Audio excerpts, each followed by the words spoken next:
안녕하세요. 저는 43살이고 슬아의 딸과 아들 각각 하나씩 두고 있는 여자입니다. 결혼한 지 어느덧 올해가 15년이 되었네요. 저는 28살에 시집을 왔습니다. 남편은 저보다 3살이 많은 31살이었고요. 신랑은 늦둥이 막내로 태어났습니다. 온 집안의 귀여움을 독차지하며 자랐죠. 그래서 저와 시어머니는 나이가 48년이나 차이가 나셨어요.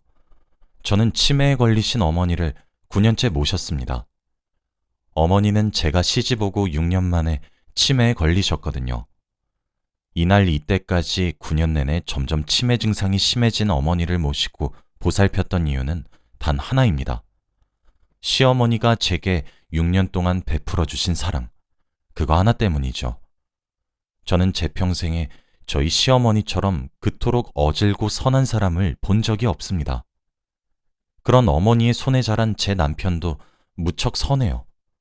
제 가정 환경은 정말 불우했는데 말이죠. 어머니의 잦은 외도로 인하여 제 어머니는 알코올에 의존하게 되었고 결국에는 알코올 중독이 되셨어요. 어머니는 정신치료까지 받으실 정도로 심각한 증세를 보이셨습니다. 또한 제 아버지는 그걸 빌미로 어머니께 이혼을 요구하셨고 제가 고등학교를 졸업할 시기쯤 어머니와 아버지는 이혼을 하셨어요. 그 이후로 아버지는 저희와 연을 끊으신 듯 했습니다. 전 그날을 이유로 아버지를 한 번도 만나볼 수 없었거든요. 저는 위로 오빠가 2명 있는데 가정 환경이 불우해서 그런지 둘 다 참 엇나갔습니다. 큰 오빠와 작은 오빠들은 시비를 걸거나 절도를 하거나 상습적으로 경찰서를 들락날락했어요. 그 밑에서 저는 학대에 가까운 폭력도 참 많이 당했었죠. 저희 어머니 또한 제정신이 아니셨기 때문에 저는 방치되다시피 살아왔습니다. 그런 제가 지금의 남편과 저희 시어머니를 만난 것은 정말 하늘이 도운 천운이라고 생각이 들어요. 저는 성인이 되자마자 가장 먼저 한 일은 집을 나오는 일이었어요. 저는 집을 뛰쳐나와 부모와 형제의 연을 끊고 혼자 독립했습니다. 스스로 살아가고 있다가 아는 지인의 소개로 남편을 만나게 되었던 것이었죠. 남편은 매일 맞아서 눈물 그칠 새 없이 자란 저를 무슨 공주님처럼 착각하는 것처럼 저를 귀하게 대해줍니다. 남편과 있으면 정말 제가 어느 나라 공주가 된 것 같곤 했어요. 남편에게 프로포즈를 받았던 그날은 아직도 선명히 기억이 납니다. 부끄럽게 볼을 붉히며 결혼해달라고 한쪽 무릎을 꿇고 반지를 끼워주는 제 남편은 그날 정말 백마를 탄 왕자님 같았어요. 저는 저희 남편을 보면서 이렇게 어질고 선한 건 누굴 닮았나 했는데 바로 저희 시어머니셨습니다. 저는 결혼을 허락받기 위해 남편과 같이 시어머니를 뵈러 갔어요. 저도 그 당시에는 제가 살아온 환경이 불우하다는 것을 너무 잘 알고 있었고 정상적이지 않단 사실도 알고 있었습니다. 그래서 어머니가 반대하시면 어떡하나 마음을 졸였죠. 그런데 예상과 다르게 어머니는 저를 정말 환영해 주시더라고요. 상다리가 부러지도록 직접 음식을 하셨다고 하시며 귀한 손님을 맞이하는데 이 정도 정성을 쏟아야지 라고 활짝 웃으시며 제 몫의 하얀 쌀밥에 고기 반찬을 얹어주셨습니다. 부모 정을 몰랐던 처지라 그런지 밥을 먹으면서 갑자기 울컥 눈물이 차올랐죠. 어머니를 처음 뵙는 자리였는데 말이죠. 그때 당황하신 어머니의 모습이 아직도 생각나네요. 어머니는 아유 미안해요. 아가씨, 내가 생각 없이 아가씨 음식에 손을 대서 그래요? 우리 아들한테 해줄 버릇 하다 보니까 몰랐어요. 울지 말아요. 라고 하시며 본인의 탓이라고 하시는 어머니의 모습이 어찌 그리 따뜻하던지요. 그날 저는 어머니께 정말 반했습니다. 결국 저는 처음 본 어머니의 품에서 펑펑 서럽게 울고 집으로 돌아갔어요. 저는 시어머니가 될 분 앞에서 멋진 며느리라고 믿고 맡겨만 달라며 호언장담을 할 계획이었는데 펑펑 울기만 했더니 집에 도착하고 나서야 걱정이 밀려왔어요. 그러고 며칠이 지나고 시어머니로부터 연락이 왔습니다. 밖에서 단둘이서 잠시 만나자고 하셨어요. 저는 눈앞이 깜깜해졌습니다. 올 것이 왔구나 싶었거든요. 처음 본 아가씨가 밥을 먹다 펑펑 울고 집을 나갔으니 이상한 여자라고 오해해도 그럴만 하지라는 생각을 하고 있었습니다. 그런데 아니었습니다. 조용한 전통찻집에서 어머니가 저를 기다리고 계셨어요. 그러면서 제게 통장을 하나 내어주시더라고요. 통장 안에는 3천만 원이 들어 있었습니다. 저는 손사래를 치며 돈을 왜 주시는 거냐며 한사코 거절했죠. 그런데 시어머니는 갑자기 눈물을 글썽이시더라고요. 알고 보니 처음 어머니를 뵙던 날 끄끄거리며 눈물을 삼키려고 애쓰는 저의 모습이 눈앞에 아른거리셔서 제 남편을 불러 자초지종을 캐물어 보셨다고 해요. 제 남편은 제 사정을 어머니께 숨김없이 말을 해줬다고 하더군요. 그러며 저를 책임지고 싶으니 결혼하게 허락해달라고 말했대요.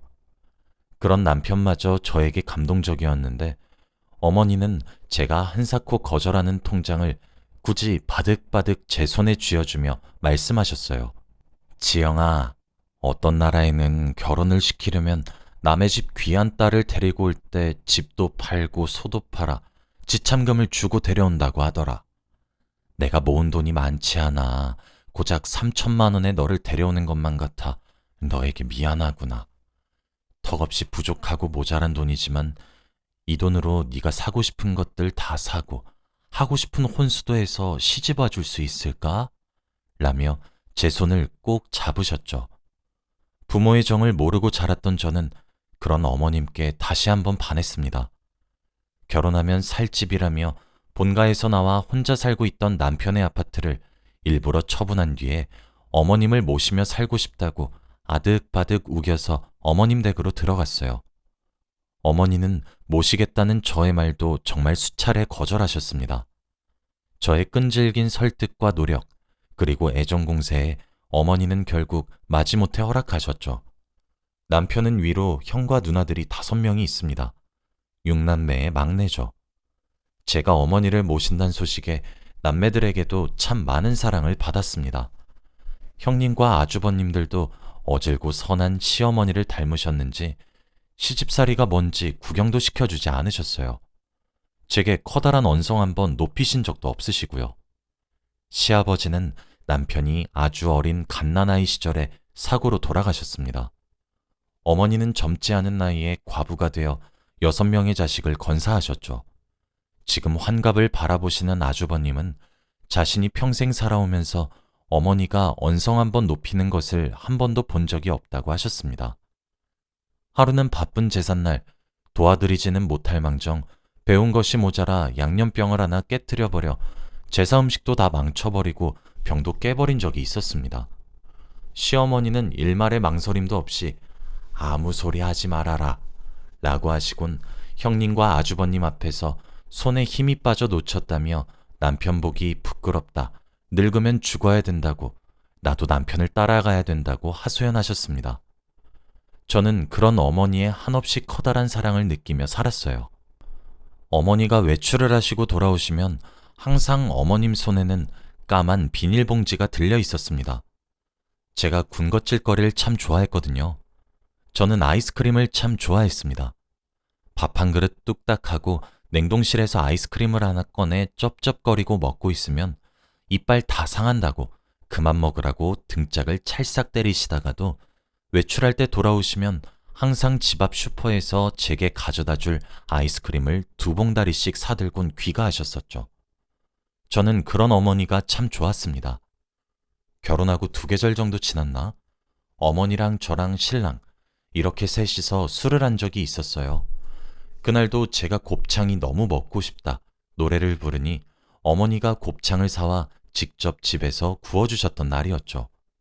맛있게 잘 먹다가 저는 술이 과했던 건지 뭔지 속마음을 얘기하다 서름만 가득한 제 어린 시절을 고백했었습니다. 방치당하며 학대를 받아왔던 시절을 말이죠. 줄곧 서럽기만 했던 저는 얘기를 하다 결국 시어머니 앞에서 엉엉 울면서 술주정을 했습니다. 저희 남편과 시어머니는 어려운 줄 모르고 과음한 아내이자 며느리인 저를 혼내긴커녕 둘 다 저를 꼭 안아주셨어요. 제 이야기를 들은 시어머니는 저보다 더욱 서럽게 우셨습니다. 얼마나 무서웠을꼬, 얼마나 서러움에 사무쳤을꼬. 지영아, 인젠 괜찮아. 아니, 내가 있잖아. 내가 네 부모의 몫까지 더욱 잘해줄 테니 이제 그만 잊어라. 우리 집에서 셋이서 새롭게 출발하자. 하시며 저를 꼭 안아주셨죠. 저는 그렇게 엄마가 한 명 생겼던 날이었습니다. 어머니는 입버릇처럼 제게 너는 내 막내딸이야 하셨어요. 항상 집으로 귀가하시면 공주야, 엄마 왔다 하셨었죠. 그런 어머니는 제가 뭐가 그리 귀한 사람이고 소중한 사람인지 일 한 번 제대로 시킨 적이 없으셨습니다. 그저 제가 아깝고 자기에게 와줘서 오히려 고맙다며 손에 물 한 번 묻히려고 하면 벌벌 떠셨어요. 명절에 손님들을 맞이하거나 제삿날처럼 상을 차리게 되는 날이면 어머니는 항상 가장 마지막까지 밥을 드셨습니다. 제가 먼저 조금씩 치우려고 하면 아직 덜 먹었다고, 방에서 쉬고 있으면 치울 때 부르시겠다고 말씀하시곤 저 몰래 살금살금 설거지를 하시려곤 했죠. 그릇을 몰래 치우려고 하다 저에게 들키시게 되면 이런 것들은 원래 엄마가 하는 거다 라고 제게 안 주시려고 했어요. 그럼 저희는 서로 어머님이 이런 일을 왜 하세요? 저 시키세요. 라고 하면 아니다. 이런 일은 엄마가 하는 거지. 네가 왜 하려고 하니? 라며 옥신각신 실랑이를 하곤 했죠. 그럼 남편이 이런 일은 아들이자 남편이 하겠습니다. 라고 말하면 어머님은 옳았구나. 그게 맞는 일이라며 저를 끌고 소파에 앉아서 같이 TV를 보곤 했습니다. 제 손에 제가 제일 좋아하는 아이스크림을 하나 쥐어주시고 말이죠. 정말 행복했습니다. 제가 아이들을 임신했을 때도 손대면 부서질까 전전긍긍 하셨어요. 둘째를 임신했을 적에 남편이 회사에서 출장을 간 적이 있었습니다. 그런데 그날 갑자기 몸살이 도졌던 건지 뭔지 잘밤에 열이 미친 듯이 오르더라고요. 자다가 갑자기 아팠던 것이라 어머니께 아무런 말도 못하고 그 새벽에 끙끙거렸습니다. 어머니는 나이가 있으셔서 귀가 어두우신 편인데도 제 작은 끙끙거리는 소리를 들으셨던 것인지 새벽에 놀라 달려오셔서 밤이 새도록 간호를 해주셨어요. 미지근한 물수건으로 제 열을 계속 식혀주면서 말이죠. 아이를 낳고 나서 친정이 없어 집에서 산후조리를 했습니다. 저희 어머님은 아이를 낳을 때마다 몇십만 원씩 턱턱 지불해서 값비싼 미역을 사오셔서는 직접 미역국을 끓여주셨어요. 몸이 무거워서 움직이지 못하는 저는 그저 죄송할 따름이었지만 어머님은 항상 내가 우리 막내딸 챙겨주는 건데 뭐가 그리 죄송해. 죄송해하지 말아라. 이 엄마 마음이 너무 서운해지려고 한다. 라고 하시며 제 무거운 마음도 덜어가셨습니다. 저는 그저 감사해요 어머니 라는 말만 되풀이했었네요. 제 인생의 구원자 같았고 그저 비처럼 느껴졌던 저희 어머님의 불행은 예고 없이 찾아왔습니다. 어머니는 정말 갑작스럽게 치매에 걸리셨어요. 치매에 걸리셔서 자기 이름도 사는 곳도 아무런 것도 기억하지 못하셨습니다. 그저 곱고 귀여운 어린아이가 되셨죠. 형제들끼리 모였고 누가 모셔야 될지 정하자는 얘기가 나왔습니다. 형님들은 형편이 너무 어려웠고 아주버님들도 사는 게 녹록치 않아 그저 요양병원에 간병인을 붙여서 모시는 것은 어떻냔 말까지 나왔었습니다. 저는 그 자리에서 기꺼이 제가 모시겠노라 당연스레 말했어요. 제가 아니면 누가 모시냐면서 말입니다. 시집 온 지 6년 만에 치매에 걸리신 어머니는 아무래도 나이가 있으셔서 그런지 진행 속도가 매우 빠르셨어요. 하루가 지날수록 나날이 심해지셨습니다. 저 혼자서 9년 동안 똥과 오줌을 받아내기 일쑤였죠. 정신이 온전치 않으셨고 간병인처럼 남의 손에 어머님을 맡길 순 없었기 때문에 항상 보호자가 상주해야 했죠. 그래서 저는 집에 잘 들여다보지도 못했습니다. 자식들 얼굴도 잘 보지 못했고 제대로 씻을 수도 없었어요. 매일같이 보호자 침대에 몸을 구겨서 누워 잠들었죠. 남편 품에서 잠을 잘 수 있는 날은 정말 손에 꼽았습니다. 형님들 중 한 분이 저를 위해 병원에 계시지 않으면 불가능했죠. 그러다 최근 2년 동안 어머님은 기력이 점점 없어지기 시작했습니다. 몸에 힘이 없으셔서 볼일도 제대로 보지 못하셨어요. 그렇게 힘든 병간호 생활이 매일같이 지속되었지만 하나도 힘들지 않다고 평생 이렇게 수발만 들어도 좋으니 내 옆에서 제발 살아만 계셔달라고 하늘에게 빌었던 이유와 이제 당신도 고생했으니 간병인을 고용하자는 남편의 제안에도 한사코 거절하고 내 손으로 어머니를 돌본 이유는 정신이 온전하셨던 그 몇 년간 올곧이 제게 베풀어 주신 사랑 때문입니다. 어떤 봄날 길을 가다 노란 개나리가 폈더라고요. 어머님 생각이 나서 가지를 하나 꺾어 보여드렸더니 제게로 받은 개나리를 다시 제 귀에 꽂아주시며 말하시더군요. 아이고 이쁘다. 이리 예쁜 아가씨는 네 집 딸입니까? 저는 웃으면서 말했어요. 저요? 저는 박덕순 여사님 딸인데요. 할머니도 딸 있어요? 했더니 있다 말고 나는 딸이 많지. 우리 지영이가 막내딸이고 위로 아들이랑 딸이 셋씩 더 있다우 하셨어요. 저는 깨달았습니다. 어머니가 입버릇처럼 막내딸이라고 하셨던 소리는 진심이었단 사실을요. 저는 막내 형님 다음으로 가슴으로 낳은 또 하나의 딸이었던 것입니다. 제게 공주라고 불렀던 말이 진짜 제가 어머님의 막내 공주였던 사실을 깨달은 저는 펑펑 울었어요. 저는 복이 많은 며느리란 사실을 스스로 뼈저리게 잘 알아서 어머니가 정신이 온전하실 때도 항상 감사했고 사랑했으며 잘하려고 노력했지만 후회가 되었습니다. 왜 나는 더 잘해드리지 못했던 건가? 왜 사랑한다는 말을 매일매일 해드리지 못한 걸까? 난 정말 어머니를 진짜 엄마처럼 여긴 것일까? 하루하루 후회가 되었죠.